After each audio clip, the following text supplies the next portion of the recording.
Welcome to the West Limerick Job Club online CV training. In this training we will give you a quick overview of what a CV should look like and what it might contain. The West Limerick Job Club is part of West Limerick Resources and is funded by the Department of Employment Affairs and Social Protection. The Job Club works with clients who seek support and advice on job searching skills.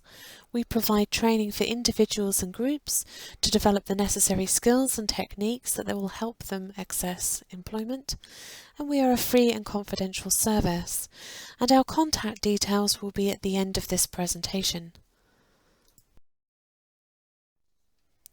What is a CV or curriculum vitae? A curriculum vitae is a document one uses to apply for employment. It provides detailed information about the individual's education and work history, and most employers will expect you to submit your up-to-date CV when you're applying for a new position.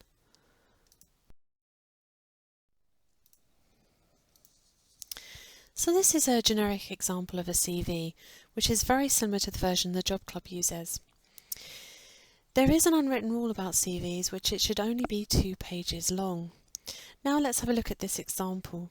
As you can see, there are some specifically headed areas, and we'll get to each of those now. So at the top you want to put your name and address. You should also put a current mobile number or telephone number and an email address if you have one. The next area is the profile. This could just be a few bullet points about your overall experience or transferable skills, but if you do have a job description and the relevant skills, then here would be a good place to tailor your profile to the job ad. So the next area is education and training. Here you want to add in any and all of your training, things like manual handling or safe pass as in here. You want to put your most recent training at the top and work backwards, putting any third level education or any leaving certs or any training that you might have. Just ensure that it's in date order. The next area is employment history. This is probably the most important part of your CV. Here you want to put the most recent job first, and you want to give the dates to and from, and if the role is still current, then you can give the start date and then put present or ongoing. Then you want to give what type of work you're doing and who it was for, and then just give a few key bullet points on the duties that you were doing in that role. So the next area is interest or voluntary work. As we need to keep a CV to 2 pages, this would be one area where we would suggest that you could delete from your CV if you were finding it hard to keep to those 2 pages. But if you have got room, this is quite a good area to leave in because it gives the employer an idea of who you are as a person outside of work. So the next area is referees or references. Either term is applicable. You could leave it as available on request as here, but if you have room, then add in 2 references into this space. So what should you put on your CV?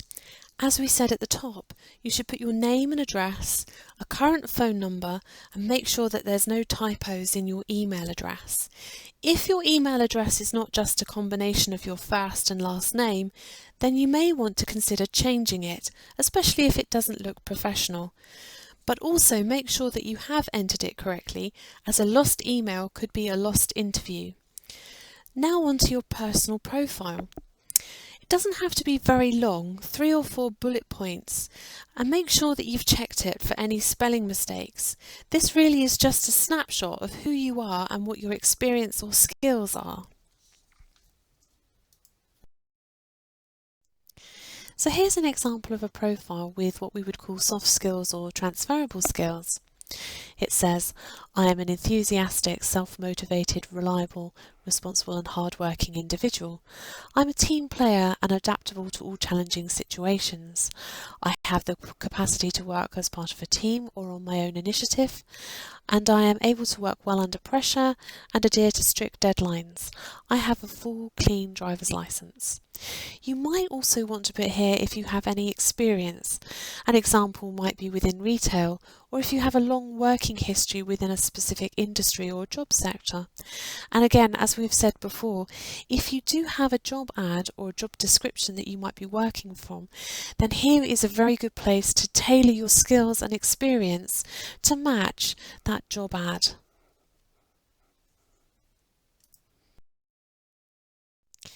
Now we're on to education and training, and as we said before, this is where you want to put any of your safe pass, manual handling, or any tickets you might have, and try to keep them in date order. After that, put any college or university courses you may have completed, or any secondary level education, or any other courses that you have certificates or qualifications for. Again, keeping the most recent to the top and working backwards through your education and training history. Now we're into employment history, and this is the most important part of your CV.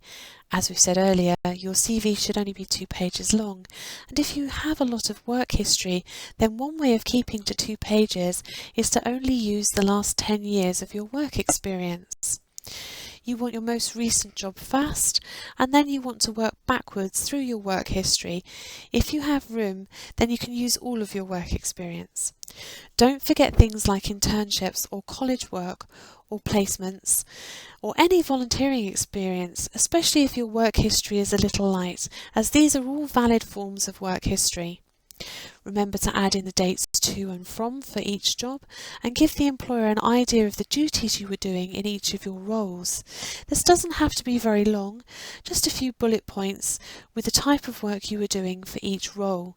This gives the prospective employer an idea of your skills and experience in the workplace. So as we've said, if you do have room on your CV for interests and voluntary work, then this is a good thing to add into your CV, as it gives an employer an idea of who you are outside of work.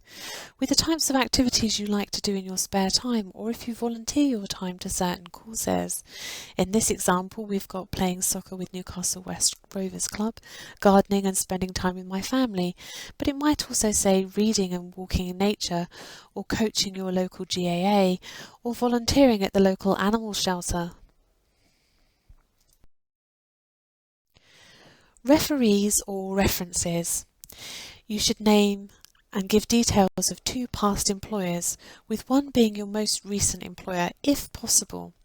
If you don't have anyone from an employment background to give as a reference, then you could use someone like a school principal or a course tutor, or someone who would have supervised you previously or who might know of your character, but always ask for that person's permission. Thank you for watching this online CV training. We hope you found it useful. Should you need any help or advice, please feel free to contact us via the details on the screen. We are more than happy to answer any of your questions and help you with any CV or job searching skills that you might need. If you have any comments or suggestions for other useful topics, please leave a comment or suggestion below, and like and subscribe to this channel to be notified of any new training and content. Again, thank you for watching.